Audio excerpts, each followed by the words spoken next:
العظيم بلغنا رسوله النبي الأمين المختار الكريم ونحن على ذلك لمن الشاهدين والشاكرين أن الحمد لله رب العالمين وقار خیش حیرانم وغسنی یا رسول اللہ پریشانم وغسنی یا رسول اللہ شہاب کس نوازی کن طبیبہ چارہ سازی کن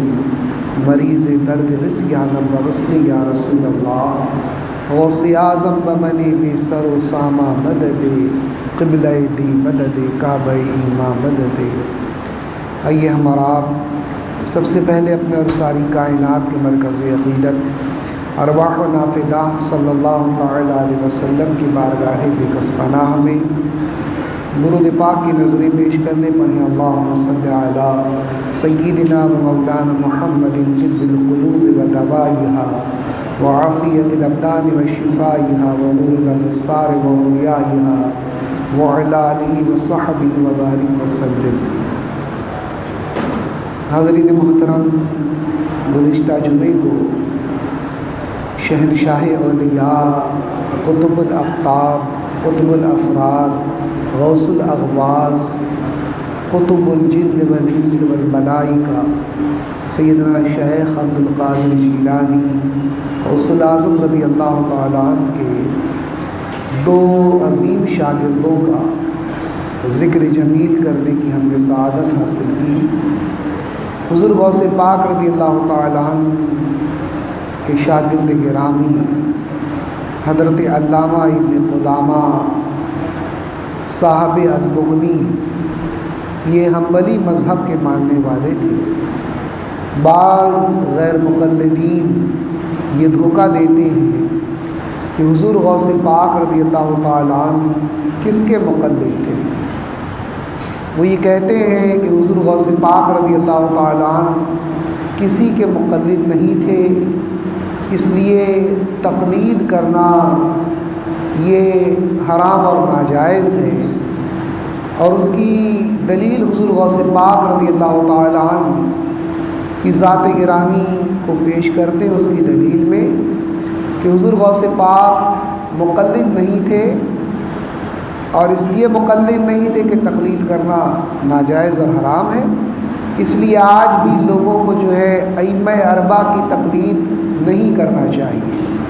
ائمہ اربعہ کی تقلید سے اپنے آپ کو آزاد کر لینا چاہیے. یہ بہت بڑا الزام اور بہت بڑا جھوٹ ہے جو غیر مقلدین کی طرف سے بولا جاتا ہے.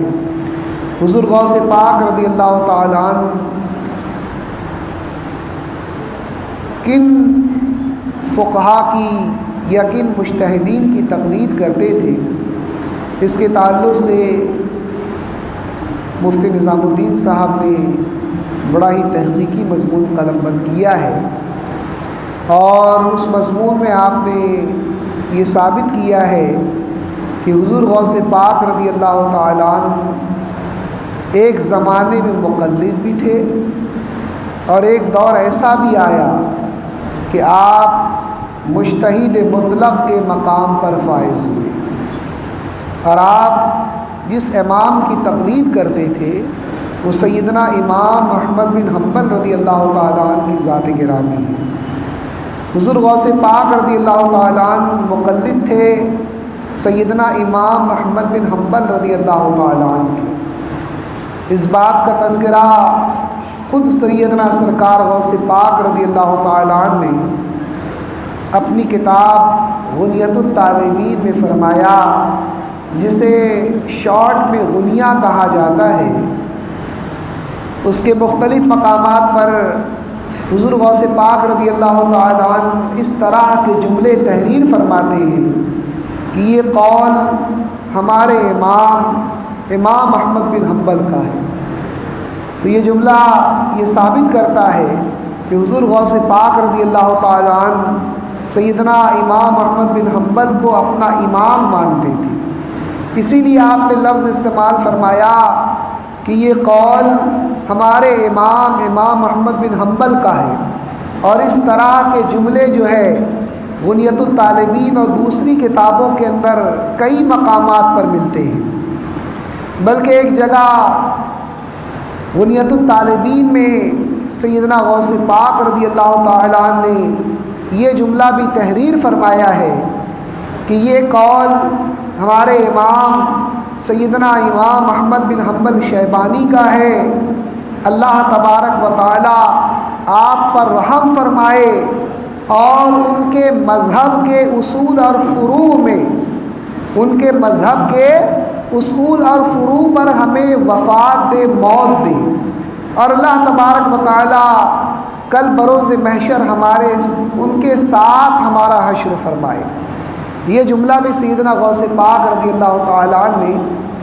غنیت الطالبین میں نقل فرمایا۔ تو ان ساری عبارتوں سے یہ بات روز روشن کی طرح ظاہر ہو جاتی ہے کہ حضور غوث پاک رضی اللہ تعالیٰ عنہ مقلد تھے سیدنا امام احمد بن حنبل رضی اللہ تعالیٰ عنہ کے، اور یہ آپ کے ابتدائی دور کا واقعہ ہے، ابتدائی زمانے کا واقعہ ہے۔ کم عمری میں آپ جو ہے سیدنا امام احمد بن حنبل رضی اللہ تعالیٰ عنہ کے مذہب کی تقلید کیا کرتے تھے، لیکن جب آپ منصب قطبیت کبریٰ پر فائز ہوئے تو اللہ تبارک و تعالیٰ نے اجتہاد مطلق کا مقام آپ کو عطا فرمایا۔ وہ مقام جو ائمہ اربعہ سیدنا امام ابو حنیفہ رضی اللہ تعالیٰ عنہ، سیدنا امام شافعی رضی اللہ تعالیٰ عنہ، سیدنا امام احمد بن حنبل رضی اللہ تعالیٰ عنہ، اور سیدنا امام مالک رضی اللہ تعالیٰ عنہ، اور ان جیسے اور ائمہ اجتہاد کو حاصل تھا ان سے پہلے، اس مقام پر سیدنا غوث پاک رضی اللہ تعالیٰ عنہ کو اللہ تبارک و تعالیٰ نے فائز فرمایا۔ تو اس وقت آپ تقلید سے آزاد ہوئے، آپ نے تقلید کو ترک کر دیا، اس لیے کہ جو مجتہد ہوتا ہے اس کے اندر یہ صلاحیت ہوتی ہے، اللہ تبارک و تعالیٰ اس کو ایسا عظیم علم عطا فرماتا ہے کہ وہ براہ راست قرآن و حدیث سے مسائل کو اخذ کر لیتا ہے۔ تو ایسے لوگ جو اجتہاد کے منصب پر فائز ہوں ان کو ائمہ کی تقلید کرنا منع ہے، وہ ائمہ اربعہ میں سے کسی امام کی تقلید نہیں کرتے۔ تو حضور غوث پاک رضی اللہ تعالیٰ عنہ جب مذہب صحیح کے مطابق منصب غوثیت کبریٰ پر فائز ہوئے، قطبیت کبریٰ پر فائز ہوئے، تو آپ کو منصب اجتہاد مطلق حاصل ہوا، اور آپ نے ائمہ اربعہ کی تقلید، جیسا کہ امام احمد بن حنبل کی ابتدا میں آپ تقلید کیا کرتے تھے، آپ نے ان کی تقلید ترک کر دی۔ لیکن علماء بیان فرماتے ہیں کہ آپ کی خدمت میں جو ہے چاروں مذاہب کے لوگ سوال کرتے تھے۔ حنفی بھی آپ سے سوال پوچھا کرتے تھے، شافعی علماء بھی، شافعی عوام بھی آپ سے سوال کرتی تھی، مالکی جو لوگ تھے مذہب مالکی کے ماننے والے وہ بھی جو ہے آپ سے استفسار اور آپ کی خدمت میں استفتاء پیش کیا کرتے تھے۔ اسی طرح سے حنبلی بھی آپ کی خدمت میں استفتاء پیش کیا کرتے تھے۔ تو سائل جس مذہب کا ماننے والا ہوتا اسی کے مذہب کے لحاظ سے آپ اس کو جواب دیتے۔ حنفی ہوتا تو فقہ حنفی کے مطابق جواب دیتے تھے، شافعی ہوتا تو فقہ شافعی کے مطابق جواب دیتے، مالکی ہوتا تو فقہ مالکی کے حساب سے جواب دیتے، اور حنبلی ہوتا تو فقہ حنبلی کے حساب سے جواب دیتے تھے۔ مفتی نظام الدین صاحب فرماتے ہیں کہ حضور غوث پاک رضی اللہ تعالیٰ عنہ کی زندگی میں اور اسلاف کی تاریخ میں ایسی کوئی مثال نہیں ملتی کہ کوئی ایسا رہا ہو جو مجتہد نہ ہو اور اس کے بعد بھی اس نے تقلید نہ کی ہو۔ جس نے تقلید نہیں کیا، جس نے تقلید کو ترک کیا، اسی وقت ترک کیا جب وہ منصب اجتہاد پر فائز ہو گیا۔ اور امام عبدالوہاب شعرانی کے حوالے سے مفتی نظام الدین صاحب نقل کرتے کہ میزان میں امام عبدالوہاب شعرانی نے نقل کیا کہ ولی کامل جو ہے وہ براہ راست شریعت کے منبعوں سے استفادہ کرتا ہے۔ شریعت کے منبع جو ہے یعنی شریعت کے اصول جس جگہ سے اخذ کیے جاتے ہیں، جن مقامات سے لیے جاتے ہیں، قرآن اور حدیث، اس سے براہ راست جو ولی کامل ہوتا ہے اس سے استفادہ کرتا ہے، اس سے فیض حاصل کرتا ہے، تو اس کا یقین اس کے کشف کی بنیاد پر ائمہ اجتہاد کے مساوی ہو جاتا ہے۔ وہ فرماتے ہیں کہ اس کا کشف اتنا عظیم ہو جاتا ہے کہ ائمہ یقین کے اندر، یقین کے درجے میں وہ ائمہ اجتہاد کے برابر، اور بسا اوقات تو ائمہ اجتہاد سے بڑھ کر اس کا یقین ہو جاتا ہے۔ یہ ولی کامل کی شان ہوتی ہے کہ جو ولی کامل ہوتے ہیں ان کی شان اس قدر بلند و بالا ہو جاتی ہے کہ وہ درجہ یقین میں مجتہد کے مساوی بلکہ مجتہدین سے بھی بسا اوقات بڑھ جاتے ہیں۔ ایک سوال خود سیدنا امام عبدالوہاب شعرانی نے اپنے شیخ سیدی علی خواص رضی اللہ تعالیٰ عنہ سے پوچھا کہ کیا بات ہے کہ لوگ جو ہے سیدنا حضور غوث پاک رضی اللہ تعالیٰ عنہ، شیخ عبد القادر جیلانی اور شیخ محمد حنفی شاذلی کو مقلد سمجھتے ہیں، اور جب کہ وہ مقام قطبیت کبریٰ پر فائز تھے، تو اس کے جواب میں فرماتے ہیں یہ دونوں حضرات ابتدا میں جو ہے اپنے اپنے اماموں کی تقلید کیا کرتے تھے، جب یہ مقام قطبیت کبریٰ پر فائز ہوئے تو یہ خود منصب اجتہاد ان کو حاصل ہوا، اور یہ خود جو ہے تقلید سے آزاد ہوئے، تقلید ان کے لیے غیر ضروری اور غیر لازمی ٹھہری، تو پھر انہوں نے جو ہے اپنے اجتہاد کے مطابق فتویٰ دیا۔ لیکن ایک خاص بات یہ ہوئی کہ وہ جو بھی فتویٰ دیتے تھے ان کا قول چاروں ائمہ میں سے کسی ایک امام کے مطابق ضرور ہوتا تھا۔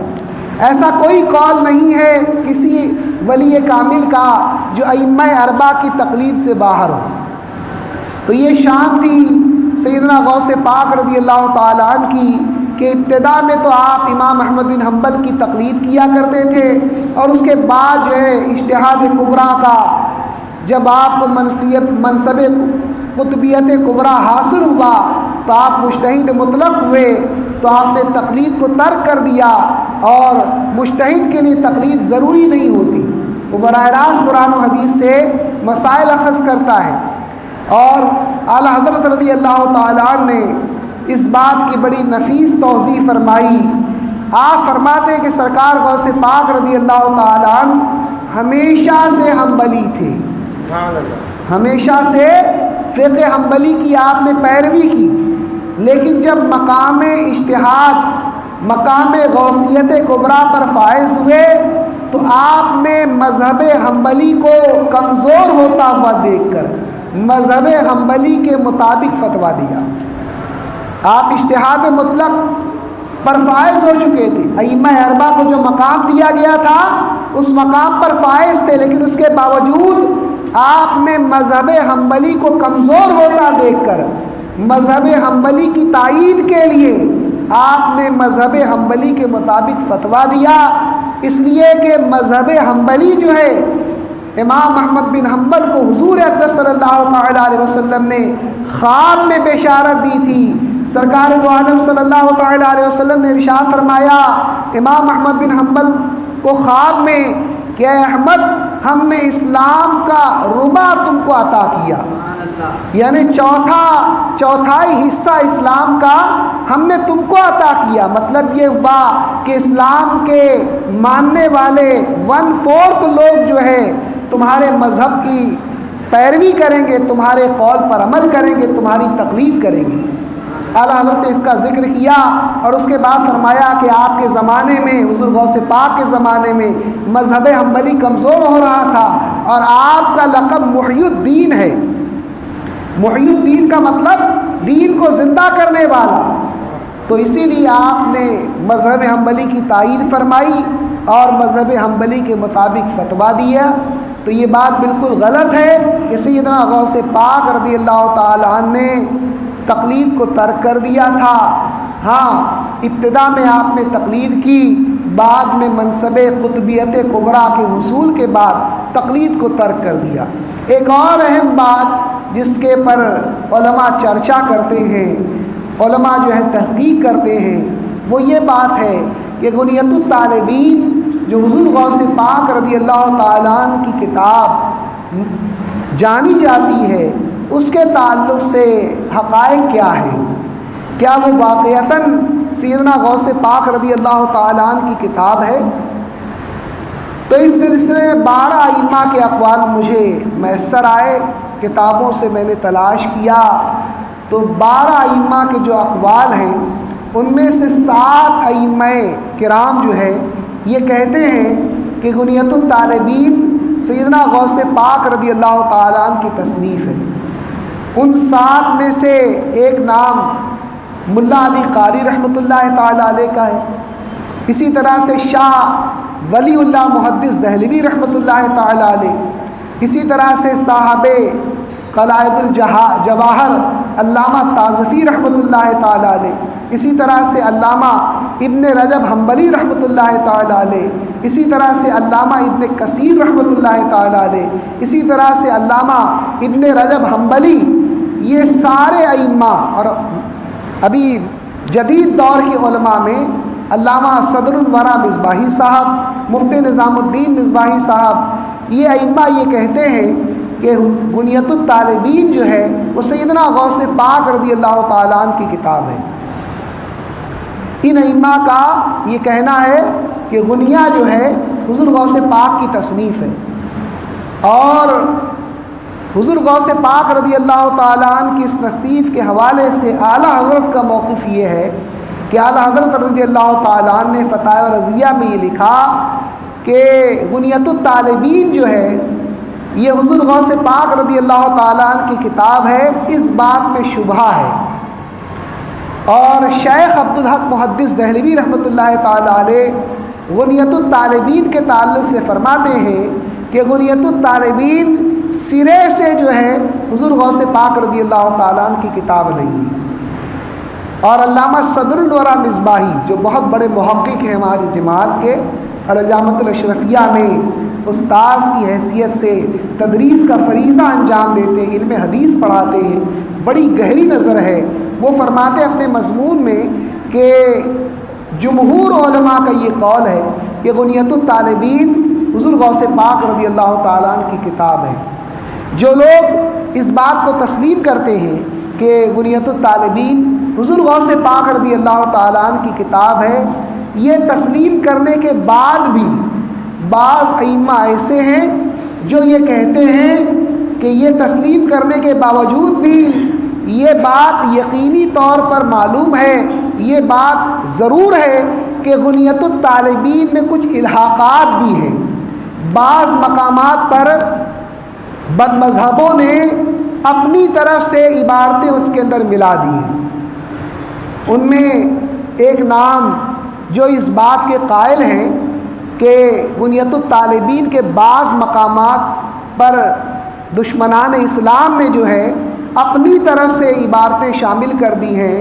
اپنی طرف سے کچھ سینٹنس لکھ دیے ہیں، حضور غوث پاک کی وہ عبارت نہیں ہے۔ اس بات کے قائلین میں جو بڑا نام ہے وہ حضرت علامہ ابن حجر مکی رحمۃ اللہ تعالیٰ علیہ کا ہے۔ فتاوی حدیثیہ میں آپ نے اس کا ذکر فرمایا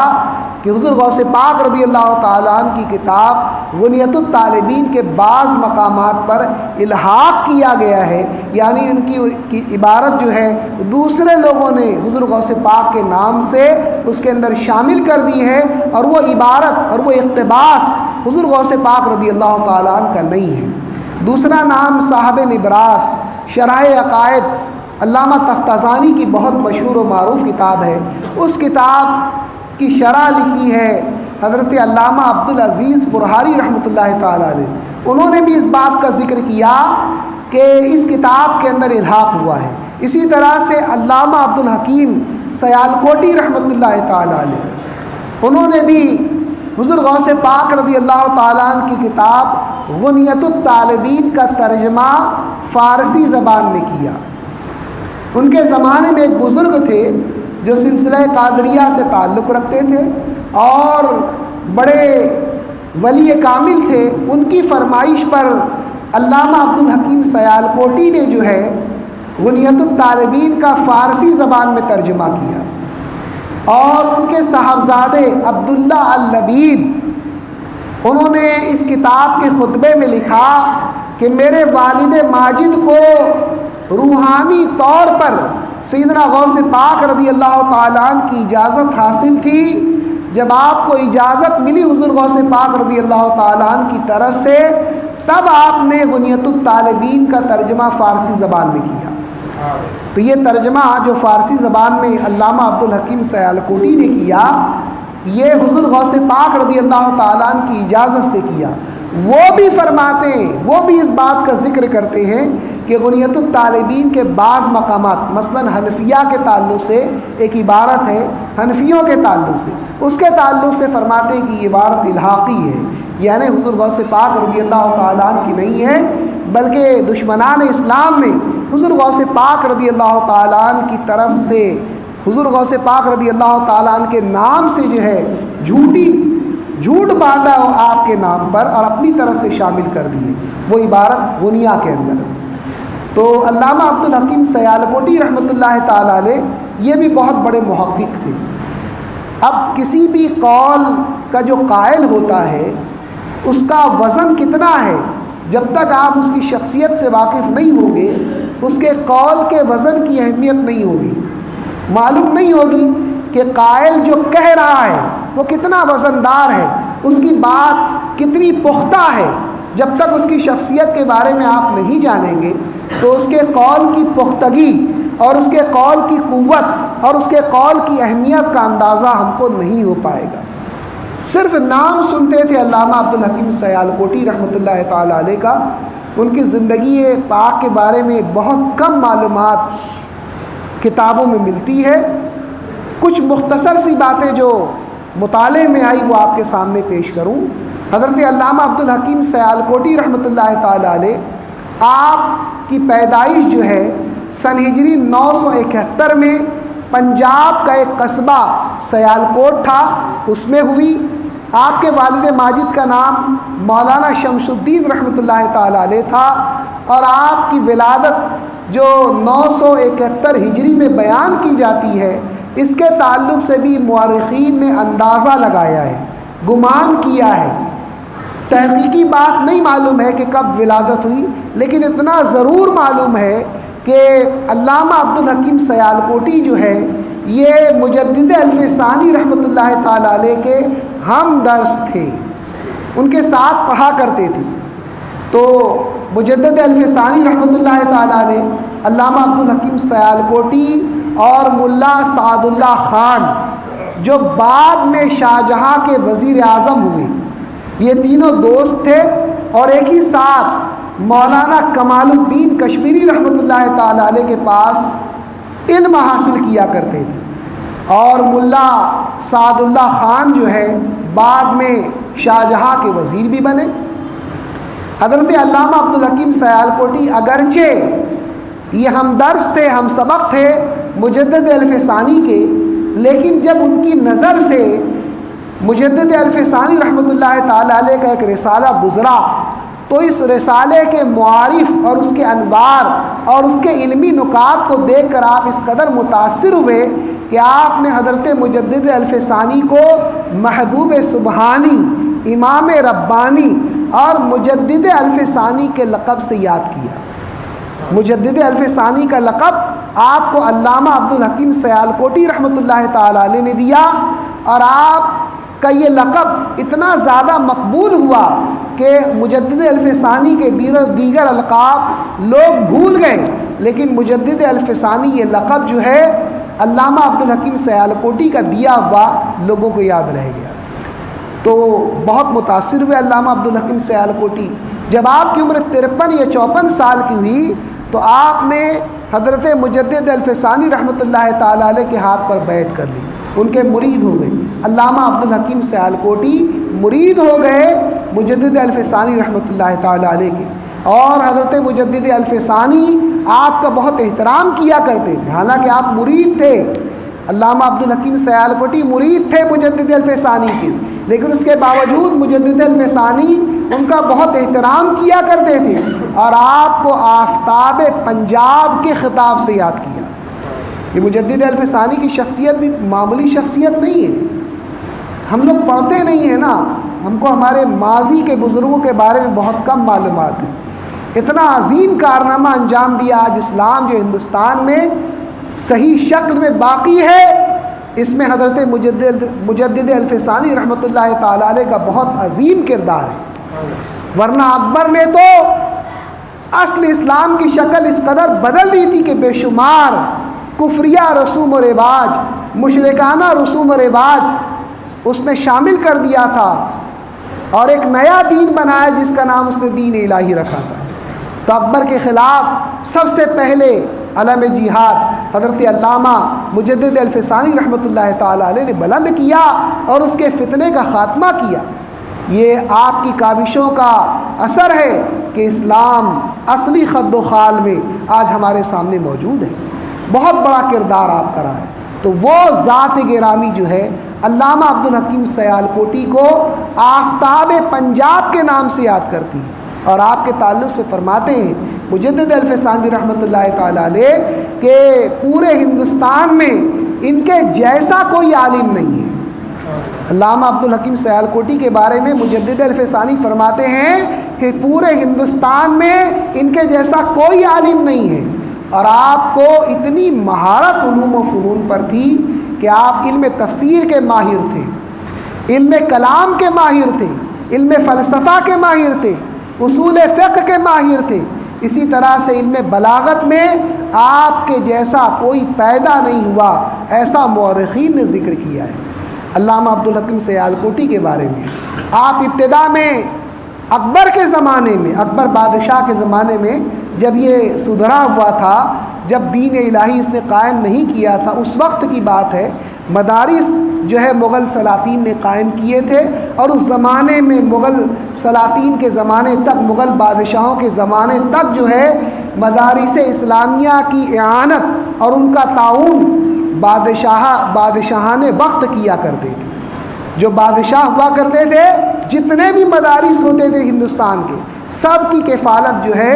بادشاہان وقت کیا کرتے تھے۔ یہ تو انگریزوں کے زمانے میں مدارس اسلامیہ کا تعاون انگریزوں نے بند کر دیا، پھر اس کے بعد حیلہ شرعی کی ضرورت محسوس ہوئی، اور زکوٰۃ اور صدقات حیلہ شرعی کے ذریعے جو ہے مدارس اور مکاتب کے اندر لگانے کا جو حکم دیا گیا، یہ اسی وجہ سے دیا گیا کہ انگریزوں نے مدارس کا تعاون جو ہے بند کر دیا، اور اس سے پہلے مدارس کی کفالت جو بادشاہ ہوا کرتے تھے، جو نواب ہوا کرتے تھے، وہ سب کیا کرتے تھے۔ تو بہرکیف اکبر کے زمانے میں جو مدرسہ تھا، اس میں علامہ عبدالحکیم سیالکوٹی جو ہے مدرس ہوئے، اور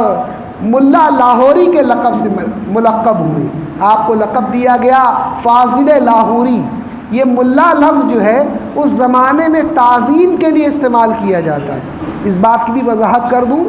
کہ ملا لفظ جو ہے مغل سلاطین کے زمانے میں، مغل بادشاہوں کے زمانے میں، یہ لفظ علماء کے لیے، بڑے عظیم عالموں کے لیے لفظ ملا استعمال کیا جاتا تھا بطور تعظیم، لیکن آج کے زمانے میں لوگ لفظ ملا جو ہے علماء کی تحقیر کرنے کے لیے استعمال کرتے ہیں،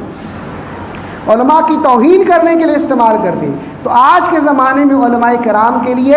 اس لفظ کے استعمال کی ہرگز اجازت نہیں دی جاتی۔ علماء نے منع کیا کہ ہرگز یہ لفظ علماء کرام کے لیے استعمال نہ کیا جائے، لیکن اس زمانے میں ملا جو ہے بہت تعظیم کا لفظ سمجھا جاتا تھا، تو ملا عبدالحکیم سیالکوٹی رحمۃ اللہ تعالیٰ علیہ بھی اسی لفظ سے یاد کیے جاتے تھے۔ اور جو ہے جب شاہ جہاں کا دور آیا تو شاہ جہاں کے دور میں آپ جو ہے دربار شاہی سے وابستہ ہوئے، اور اس زمانے میں شاہ جہاں نے آپ کو ملک العلماء کا خطاب دیا، اور اتنی قدر افزائی کی کہ شاہ جہاں نے آپ کو جو ہے اپنے شہزادوں کی تعلیم و تربیت کے لیے استاد مقرر کر دیا۔ آپ اندازہ کریں کہ بادشاہ شہنشاہ ہندوستان جو ہے اگر اپنے بیٹے کی تعلیم و تربیت کے لیے کسی شخص کو متعین کرے تو کیا وہ جاہل ہوگا؟ کیا وہ باصلاحیت نہ ہوگا؟ کتنی صلاحیتوں کا حامل ہوگا وہ شخص جسے شہنشاہ ہندوستان اپنے بیٹوں کی تعلیم اور تربیت کے لیے مقرر کرے، کتنی اعلیٰ صلاحیتوں کا حامل ہوگا وہ شخص، اس سے بھی پتہ چلتا ہے۔ اور اتنی قدر افزائی کی شاہ جہاں نے کہ مورخین بیان کرتے ہیں کہ شاہ جہاں نے 2 دفعہ جو ہے علامہ عبدالحکیم سیالکوٹی رحمۃ اللہ تعالیٰ علیہ کو چاندی سے وزن کروایا۔ 2 دفعہ، 1 دفعہ بھی نہیں، 2 دفعہ جو ہے ان کو ایک پلڑے پر رکھا گیا اور ایک پلڑے پر چاندی رکھی گئی، اور جس قیمت کی، جس مالیت کی چاندی ہوئی اتنی رقم بطور نذرانہ جو ہے علامہ عبدالحکیم سیالکوٹی کو شاہ جہاں نے بطور نذر پیش کی۔ 6000 روپے بنتے تھے اس زمانے میں، ان کا وزن جتنا بھی تھا اس وزن کی چاندی کی جو قیمت تھی، ویلیویشن تھی، اس زمانے میں 6000 بنتی تھی۔ تو شاہ جہاں نے 2 دفعہ جو ہے ان کے وزن کی چاندی کے برابر رقم جو ہے آپ کو عنایت کی۔ یہ جب میں نے پڑھا تو مجھ کو بڑی خوشی ہوئی، اس لیے کہ ماضی قریب میں بھی ہمارے علماء کو چاندی سے تولا گیا ہے۔ حضرت علامہ مفتی شریف الحق صاحب علیہ رحمہ آپ کو جو ہے رضا اکیڈمی نے جو ہے آپ کی خدمات کی بنیاد پر چاندی سے تولا، اسی طرح سے مفتی نظام الدین صاحب کی بلا کو بھی رضا اکیڈمی نے چاندی سے تولا۔ ان علماء نے وہ ساری رقم جو ہے اشرفیہ میں بطور تعاون عطا کر دی، اپنے ذاتی استعمال کے لیے نہیں رکھا۔ وہ رقم جو ملی اس چاندی کو فروخت کرنے کے بعد وہ ساری رقم انہوں نے الجامعۃ الاشرفیہ میں بطور تعاون شامل کر دیا۔ ایسے لوگ تھے۔ تو علماء کی قدر کرنے کا یہ جو سلسلہ ہے جو آج ہو رہا ہے، اس کی مثال ہم کو ماضی میں بھی ملتی ہے۔ دور شاہ جہاں میں عبدالحکیم سیالکوٹی رحمۃ اللہ تعالیٰ علیہ کو شاہ جہاں نے 2 دفعہ چاندی سے تلوا کر جو ہے آپ کے وزن کے برابر جو ہے چاندی کی جو ویلیویشن ہوئی وہ نذر کے طور پر آپ کی خدمت پہ پیش کی۔ اسی طرح سے جب شاہ جہاں بادشاہ ہوا تو اس زمانے میں سفارت کے لیے سفیر جو ہوتے تھے، ایمبیسیڈر جن کو کہا جاتا ہے، جو ایمبیسیڈر ہوا کرتے تھے وہ جو ہے دوسرے ممالک میں جاتے تھے۔ تو جب ایران کا جو بادشاہ تھا شاہ جہاں کے زمانے میں، اس کا نام صفی اللہ تھا، جب اس کا انتقال ہوا تو اس کا بیٹا شاہ عباس دوم جو ہے وہ ایران کے تخت پر بیٹھا۔ تو شاہ جہاں نے ایک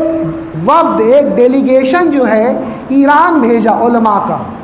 اور اس ڈیلیگیشن اور اس وفد کا مقصد یہ تھا کہ وہ وہاں جا کر جو ہے شاہ صفوی کی تعزیت کریں، اس کے انتقال کی تعزیت کریں،